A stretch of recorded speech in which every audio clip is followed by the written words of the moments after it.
What's up guys, Guillaume here and welcome back to Pro Cycling Manager 2023 for the preview of Season 3 of the Volton Equities Black Spoke Career Mode. It's a concept I've done for my past 2 or 3 saves, but usually when there are big changes when it comes to the aesthetics of the saves and the riders and the teams, I usually make a quick preview to just take a look at what's to come in the next season so that you guys aren't too lost. Now we have new teams, we have new transfers, we will have new races, but mostly we've got new regulations. The teams have caused a bit of an uproar, with Jumbo-Visma winning all 3 Grand Tours last season, that is in real life obviously. The teams have gone a bit bonkers, and therefore a salary cap has been introduced into the game. Also a limit of riders, so every team must have 30 riders to be in World Tour, and no one can have more than 2 riders with a stat above 80 in a specific category, meaning that you cannot have 3 riders with 80 mountain or above in your team. The aim is to level the playing field, make the races more interesting, and hopefully that will work. But without further ado, let's jump straight in the preview and see the new teams and their new rosters. Alright, we begin with just the World Tour teams. There won't be, I think there may be 2 Conti in today's preview, but that's fine just because I couldn't bother removing them from the race. But we have an 18 teams World Tour this year with a team coming back. That is Israel Premier Tech. I'm beginning with teams that haven't had many visual changes. Israel Premier Tech has had none. But there are new signing in the team. The entire Vuelta has caused a lot of issues at Jumbo, inside issues, and Primož Roglič is out of the team. He left, taking with him Jan Tratnik and Milan Vada, making Israel Premier Tech quite a solid team with the likes of Roglič, the likes of Matthew Riccitello, Derek G, but also Massi Schachmann, Milan Vada. You still have Dylan Tuns for the hills. You've got Jan Tratnik for the time trial. You're lacking a bit in the sprint aspect with only Itamar Einhorn and Giacomo Nizzolo, but it's not too bad a team for a World Tour comeback. Another team that had no changes to their aesthetics is Intermarché Circus Wanty. They have kept Nairo Quintana, they've added Pavel Sivakov to their lineup, they've also added Ilan van Wilder from the Quickstep team. You'll see later what happened to Quickstep.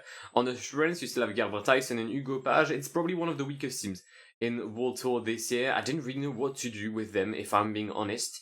But they'll probably get results through Beni, through Hugo Page, through the likes of Lorenzo Rota, through Van Wilder. It's not too bad a team. Yet another team who knew no changes, that is Bahrain Victorious, the team from Bahrain.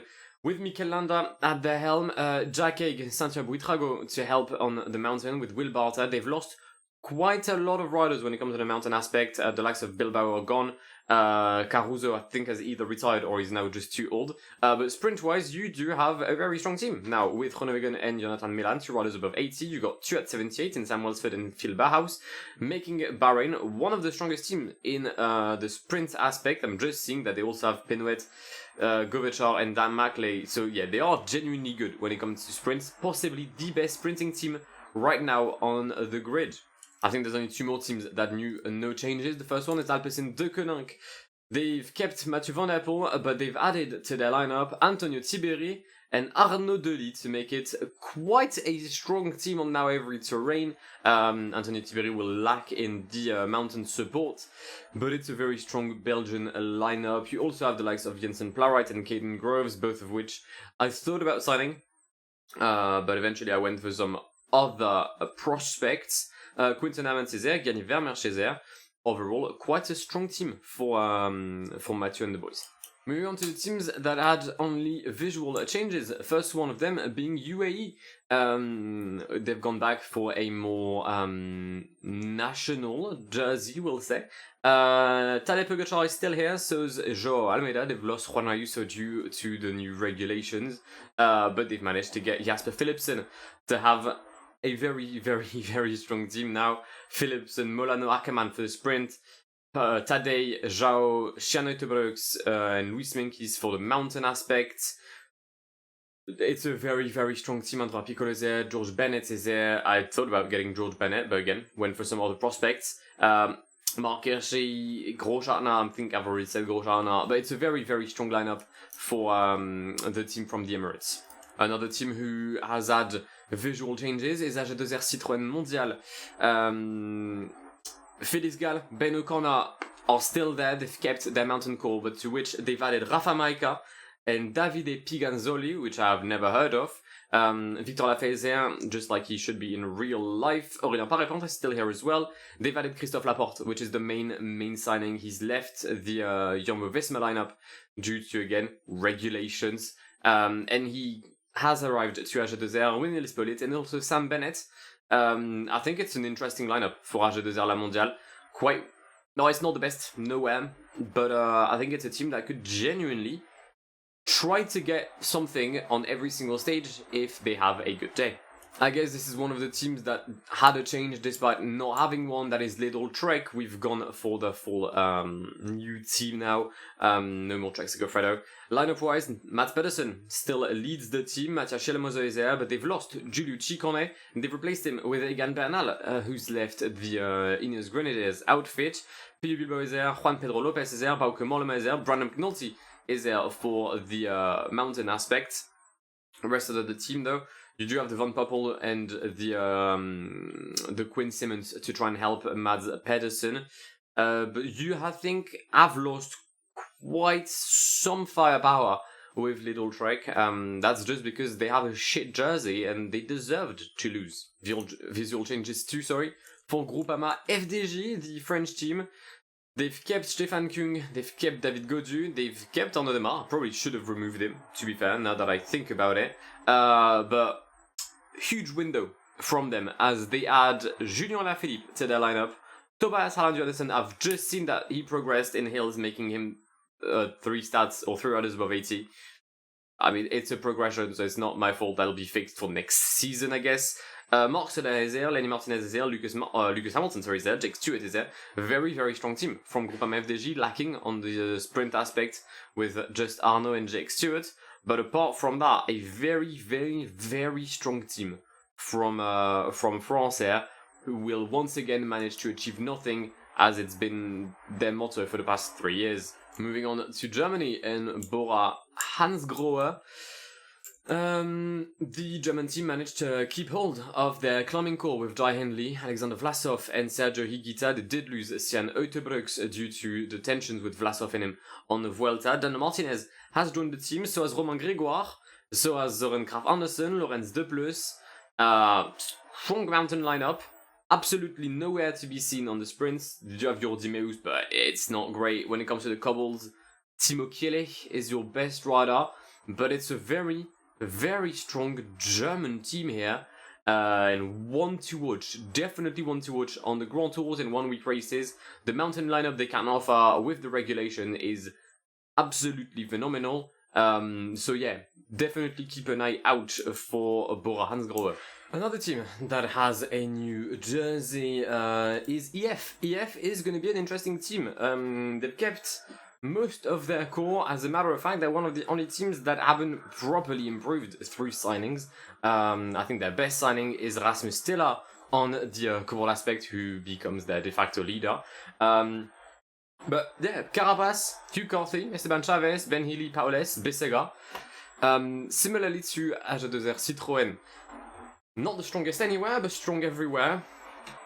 Expect big things by the American team, or help them God. Moving on to the new teams. The first one being Quickstep Albert Heijn. I don't know what Albert Heijn is. I really wanted to make an Ineos Quickstep team or Soudal Grenadiers or whatever. The jersey doesn't exist yet. No one has made any custom merger. So I couldn't. So far, we're going with Remco Evenepoel as the leader of Quickstep Albert Heijn. Miguel Lopez leaves Medellin and finally ends up back in World Tour. You got Jan Hertz, Ethan Hayter, Mauri van Sevenant, Leknesund, Masnada, Tobias Foss, Katanen, Mauro Schmidt. It's a very strong mountain core around Lopez and Remco. They've kept Jacobsen and Tim Merlier. They've got Hayter and Dries de Bont as the main lead out now with Davide Ballerini, I guess. On the classic aspect, you're lacking a bit. You've got Kasper Asgreen, and that's basically it. But it's an interesting team. I think it's a team that could fight for many things, just like in real life.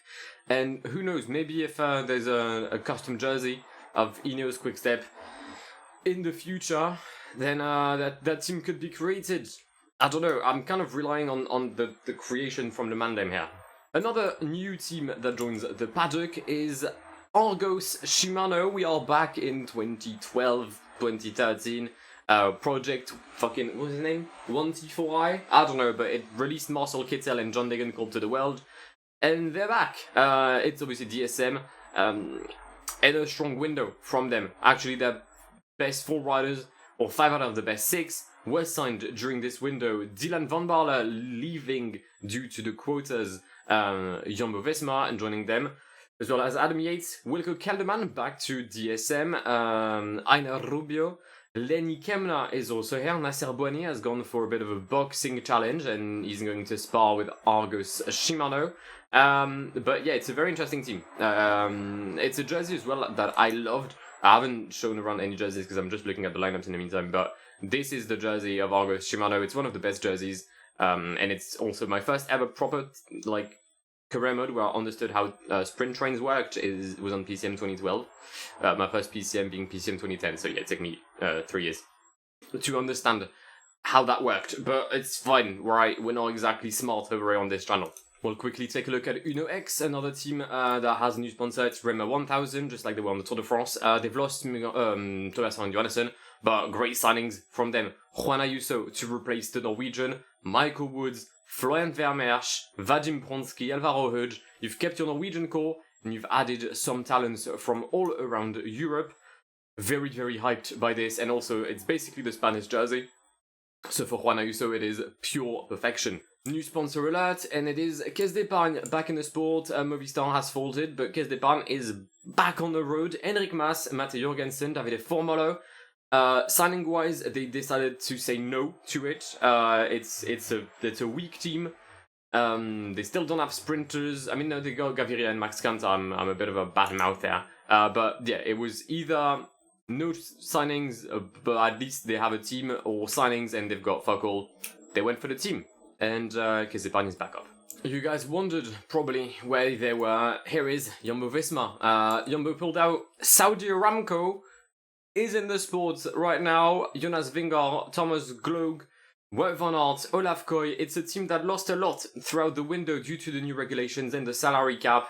They had to just negotiate their way through contracts. They've kept the main 2 riders in Wout and Jonas. They've lost Roglic. They've lost Sepp Kuss. It's been tough. The summer has been tough on Saudi Aramco. But yeah, Bonnet, they're back here. I'll just do a stop and screen because at this point the race is going to finish before Ineos is no more. And guess who's back? Back again. Team Sky. Team Sky is back with a primarily blue jersey. I think that was their training jersey in 2018. But yeah, the British outfit is back in cycling. Dave Brailsford has realized that Ineos Grenadiers was shit. And yeah, he wants results. Ghana, Peters, Theo Gegenhardt, Magnus Sheffield, Ben Turner, Simon Yates, Timon Arendtman, Giulio Ciccone, Ben Toy, Remy Cavagna, Leo Yates, Geraint Thomas, Michal Kwiatkowski. It's a ridiculous lineup. It is unbelievably strong. They do not overtake the quotas. I've checked, but I had to remove some of the mountain riders. But they mostly had 79 rated riders. The sprints will not be partaken by Ineos this year. Sorry, by Team Sky this year. But what a lineup this is for the British outfit. It's simply stunning. Another old team is back in the peloton. Omega Pharma Lotto, the team with Prime Philippe Gilbert, has seen the struggle that it was with Lotto Destiny. And they're back up in World Tour as well for the Belgian team, sorry. They've lost their main sprinter. I wonder where he's gone. And that's obviously Arnaud Delis that I'm talking about, and not the other one from Australia. So they said, you know what, fuck the sprints, we're a mountain team nowadays. Romain Bardet, Lennart van Etvelt mostly, Sepp Kuss, the most recent winner of La Vuelta. I hope I'm not jinxing him, because his Vuelta finishes in 1 hour. So yeah, if he crashes, sorry. Tish Benoot also joins the team. with Andrea Baggioli. It's a very, very strong team from Omega Pharma Lotto, and hopefully one that can give them something they haven't had in many years, which is success on Grand Tours. I think their last proper rider I can recall being a Grand Tour guy was either Jürgen Van den Broek or Michele Van Aert, and that was more than 10 years ago. And it leaves us with one team, Bolton Equities, a black spoke. Our team, we've gone for a new jersey. There's not many variants of this jersey. Matter of fact, there's 2 variants. The first one is the one I've used for 2 years. The second one is this one with a jersey that's mostly a yellow. It's great for road visibility whenever a reckless driver thinks about, I don't know, smashing into us. But here is our lineup. We've gone to a World Tour and we've gone big times. There is one guy in the lineup I didn't think I'd sign, and that is Jay Vine. Because I hadn't planned on just getting him, but UAE was way too strong. Genuinely, UAE was way too strong, and I figured my aim was to get Jay Vine at the end of the year because he was end of a contract. I'll just get him now. Some of you cheeky buggers saw some of my signings, and there were signings I made directly in games. So I think that was Calendar Bryan, I think that was Ruben Thompson. That was Max Paul, I think, and someone else, and I can't recall who. But signing-wise, we've gone big times, because if you've managed to see properly, one team has folded. One team has disappeared from World Tour, and that is Jaiko Alula. Jaiko decided to stop backing, decided to just invest less, and Alula was like, oh, wait, hold up, Saudi Aramco's there, so I can't really afford any, expenses in the sports. So, Bonnet, we're out of the sport. Jaiko folded. Their riders spread apart throughout the peloton. And yeah, we've managed to pick up Eddie Dunbar and Michael Matthews from them. I said at the very beginning of this day, I wanted to get Michael Matthews. I hope he's not past his prime. I think he probably has one or 2 more years in him. But yeah, Caleb Ewan, Jay Vine, Michael Matthews, Eddie Dunbar, Ethan Vernon, Luke Platt, Corbin Strong, Max Bull, Archie Ryan, Matthew Walls, Ruben Thompson, Nick Schultz, Calendar Bryan. It's a very, very interesting team. It's a fun team. There's sprints, there's mountain, the cobble is meh, but I think it's a fun team. So that just about wraps up the preview of Season 3 of the Bolton Equities Black Spoke Career Mode. I hope you've enjoyed the new teams. I hope you've enjoyed the new content, the new riders, the new lineups. I hope you're not too confused as well. I wanted some changes while still being quite recognizable. That's why I haven't gone with new teams. I've gone for mostly new jerseys, and we'll see about new teams in the coming seasons. But yeah, I'll revert to 1st of January with this save, make my plannings, blah, blah, blah, blah, blah. And hopefully by next week, Season 3 can officially begin. If you're hyped about Season 3, let me know in the comments down below, destroy that like button, and I'll see you in the very, very near future. My name is Guillaume. Have an amazing day. See ya. Pass me the funk.